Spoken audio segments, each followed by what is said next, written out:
Bienvenue sur Reddit, le meilleur de Reddit mais en français. Aujourd'hui, je vous raconte les plus grosses erreurs de redditeurs et redditrices. La première histoire a pour titre « Aujourd'hui j'ai merdé en accusant ma femme de m'avoir trompé ».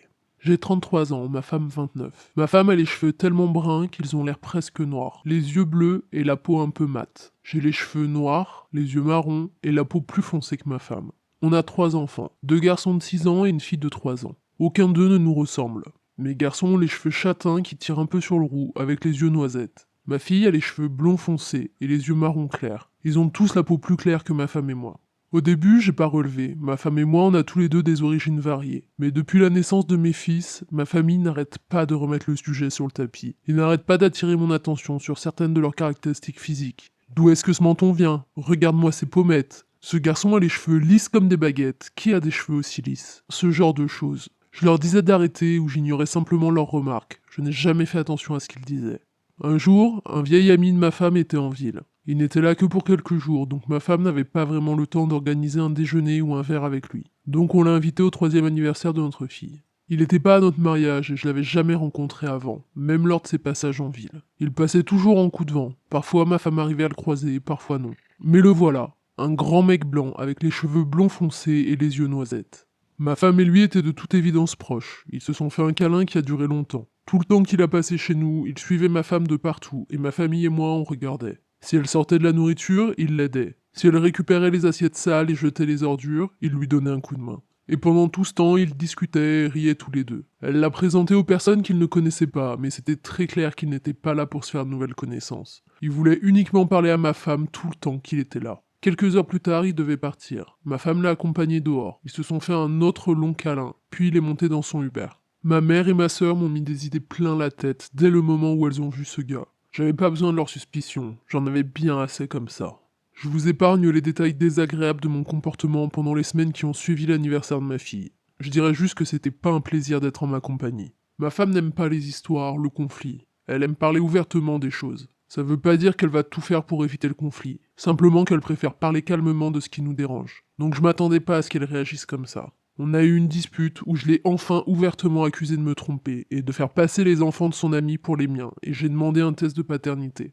Elle s'est soudainement énervée et m'a dit qu'elle attendait depuis des années le jour où j'allais enfin lui envoyer ça à la figure. Les remarques et actions de ma famille ces dernières années lui ont pas échappé, ni le fait que je les laisse faire. Mais elle espérait que je lui faisais plus confiance que ça, et que je la croirais elle, plutôt que des gens qui ne l'avaient jamais acceptée, des gens qui n'avaient rien de mieux à faire de leur vie que de répandre des rumeurs. Je sais pas pourquoi, mais l'entendre dire tout ça m'a rendu fou. La dispute a empiré et empiré. Je l'ai attrapée par le bras, tellement fort qu'elle a eu des bleus, et je l'ai secouée. Elle m'a mis une grosse gifle. La police a été appelée. J'ai dû quitter la maison, je suis allé chez mes parents. 2 jours plus tard, j'ai essayé de rentrer chez moi, mais les serrures avaient été changées, et ma femme ne répondait ni à la sonnette ni à son téléphone. La semaine suivante, elle a demandé un test de paternité officiel pour tous les enfants. 2 semaines plus tard, je recevais une confirmation qu'ils étaient bien de moi, et les papiers du divorce. Ça fait des mois. J'ai essayé de l'appeler, je l'ai contacté via Facebook. Je demande de l'aide d'amis communs. Je lui ai écrit des lettres, mais elle refuse d'être en contact avec moi. La sœur de ma femme, qui a été bloquée par cette dernière, me dit qu'elle refuse de parler de moi avec qui que ce soit, et qu'elle coupe contact avec toutes les personnes qui insistent. Elle s'en fiche qu'ils soient des amis ou de la famille. Un mot sur moi de leur part et elle coupe le contact, elle les bloque. Ses parents font la liaison entre nous maintenant, mais que pour les enfants. Ils m'amènent les enfants à chaque fois que je demande à les voir. Ma femme ne veut pas de moi à la maison, pas même pour récupérer ou déposer les enfants, mais elle ne m'empêche pas de les voir du tout. Sa mère me dit qu'elle ne sait pas si ma femme pourra un jour me pardonner. Elle est profondément blessée et refuse catégoriquement de parler de moi. J'essaie de leur donner de l'argent pour les enfants à chaque fois que je les vois, mais ils refusent en disant que ma femme ne veut pas de mon argent. Un ami commun me dit qu'il pense que j'ai brisé ma femme. Lui et sa femme aident parfois ma femme à s'occuper des enfants, et il dit qu'elle a l'air complètement éteinte. J'ai loué un appartement pas très loin de chez ma femme et mes enfants. Je n'ai presque plus de contact avec ma propre famille. Non pas que je les considère responsables pour ce que j'ai fait, mais c'est dur de passer du temps avec eux ces temps-ci. Ils continuent tous de rejeter la responsabilité de tout ce qui s'est passé sur ma femme. Ils refusent de reconnaître qu'ils ont très mal traité ma femme depuis la naissance de mes fils. Mes enfants continuent de demander quand est-ce que je rentre à la maison, et pourquoi maman pleure tout le temps. Je sais pas quoi leur dire. Je ne recherche pas de conseils sur la manière de sauver mon mariage. C'est trop tard pour ça. Je peux pas échapper à la cruelle réalité. J'ai détruit ma famille. Mes enfants me manquent. Ma femme me manque. Je voudrais pouvoir effacer ce que j'ai dit, ce que j'ai fait, mais je peux pas. Je l'ai perdue. Malgré ça, peut-être qu'il y a des personnes ici qui peuvent me conseiller sur la meilleure manière de maintenir une relation cordiale de coparents. Peut-être que vous pourrez m'aider à convaincre ma femme d'accepter mon aide financière pour elle et les enfants. Je paye toujours le remboursement du prêt de la maison, donc elle n'a pas de souci de ce côté-là. Elle travaille, mais elle gagne pas assez pour vivre confortablement. Je suis prêt à me faire calomnier ici. Mon seul espoir est qu'il y ait quelques conseils utiles au milieu des insultes. Bon, OP a clairement tout dit, il a clairement détruit sa famille. La manière dont il a abordé les choses avec sa femme est juste horrible et impardonnable. Ceci dit, je suis toujours assez partagé sur le thème des tests de paternité. Parce que je comprends vraiment les deux côtés de l'argument en fait. Du côté de la personne qui est tombée enceinte, c'est une accusation directe de tromperie en fait. Parce que si un partenaire avait pas le moindre doute sur la fidélité de sa femme, il demanderait pas de test. Mais du côté de l'homme, je comprends l'idée de se dire c'est la seule manière que j'ai d'être sûr que c'est bien mon enfant. C'est délicat, je trouve que c'est un sujet vraiment très très délicat. Mais là clairement OP a juste faux sur tous les tableaux quoi. Et quand on traite sa femme comme ça, on la perd. Mais vous en faites pas, l'histoire suivante est faite pour vous remonter le moral. Elle a pour titre Aujourd'hui j'ai merdé en achetant 50 kilos de raisins. Le magasin dans lequel je faisais mes courses la semaine dernière avait une offre spéciale, 2 $ la caisse de raisins. Mais il n'y avait aucune balance à disposition pour savoir combien les caisses pesaient. Donc j'en ai acheté 4. C'était de grandes caisses. Je voulais utiliser le raisin pour faire du vin. Pour 8 $, c'était vraiment une bonne affaire. Quand je suis arrivé à la maison, j'ai pu peser mes achats. Pour remplir mon contenant de 20 litres de vin, j'ai besoin de 25 à 35 kilos de raisin. J'en ai acheté 50 kilos. Oups. Ok, je commence à presser le raisin. 3 heures plus tard, j'ai ce qu'il me faut pour préparer 20 litres de vin. Mais il me reste encore plus de la moitié des raisins dans le frigo.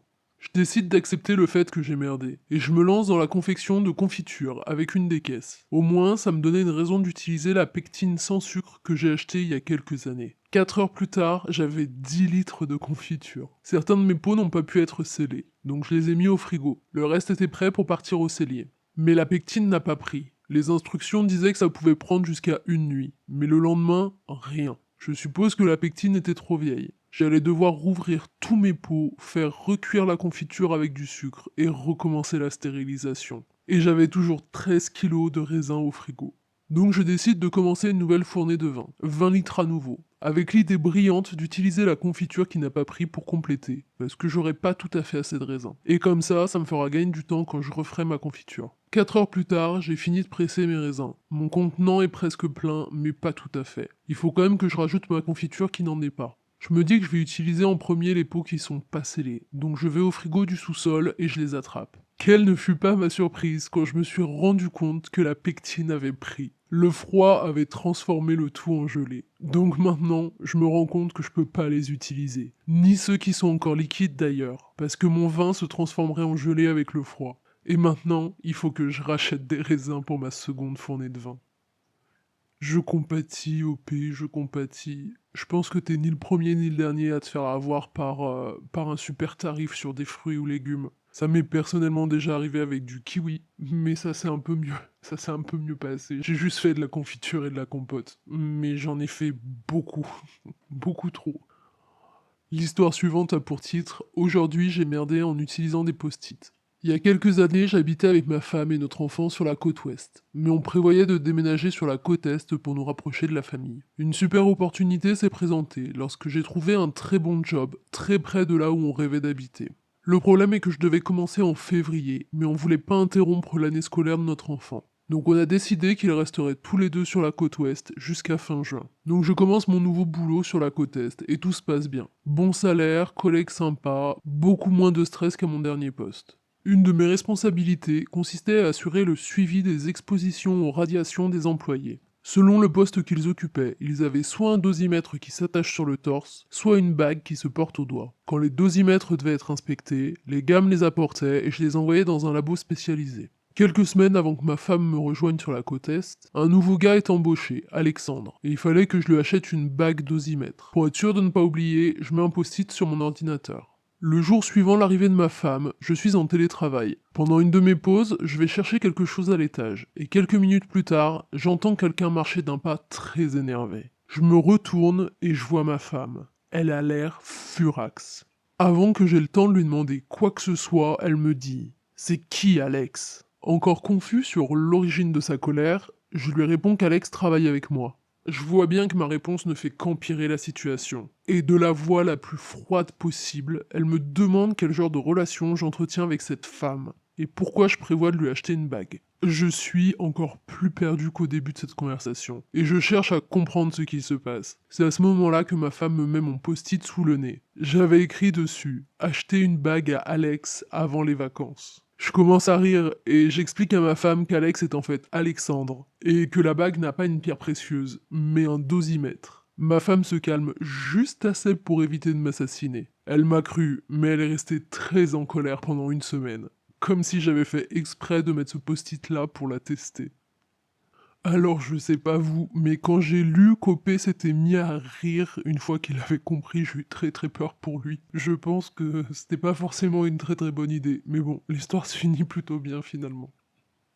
L'histoire suivante a pour titre: Aujourd'hui j'ai merdé en utilisant un peeling pour les pieds. Il y a quelques mois, je me suis acheté quelques produits pour une journée beauté à la maison, mais je les ai un peu oubliés. L'autre soir, je décide de faire un peeling pour pieds coréen, puisque la saison des sandales est là. J'en avais jamais utilisé avant, donc je savais pas trop à quoi m'attendre. J'emballe mes pieds dans les petits sacs avec le produit à l'intérieur, et je les garde pendant près d'une heure. Après, mes pieds étaient très doux, je pensais que c'était tout. Ce qui nous amène à hier, alors que je porte une paire de sandales au travail pour la première fois en ce beau printemps. Je remarque rien de particulier, jusqu'à ce qu'une collègue me dise qu'elle aime bien mes sandales. Donc elle, moi et les collègues qui se trouvent à proximité, on baisse les yeux vers mes pieds. Et je vois de gros morceaux de peau qui se détachent de mes pieds. Genre, c'était impossible à louper. Je m'enfuis discrètement vers les toilettes pour observer cette horreur. La peau de mes pieds tombe en morceaux. Il se trouve qu'un peeling coréen met 5 à 6 jours à faire effet, et il provoque la mue d'une couche de peau entière. 2 jours après cet horrible incident, ça continue, et j'espère que mes collègues se sont remis de leur émotion. En attendant, je porte chaussettes et chaussures fermées. Edith, pour les personnes qui veulent connaître la marque, je ne sais pas, malheureusement. J'ai pris ça au pif dans les rayons d'un supermarché et j'ai pas regardé la marque. Mais je peux confirmer que là où mes pieds ont mué, la peau est très belle et très douce. Merci OP d'avoir partagé. Voilà, pour toutes celles et ceux d'entre nous qui ne savaient pas, attention au peeling coréen, ça fait muer les pieds. C'est tout pour aujourd'hui, j'espère que ces histoires vous ont plu. Si c'est le cas, n'oubliez pas de liker la vidéo. À bientôt sur Reddit.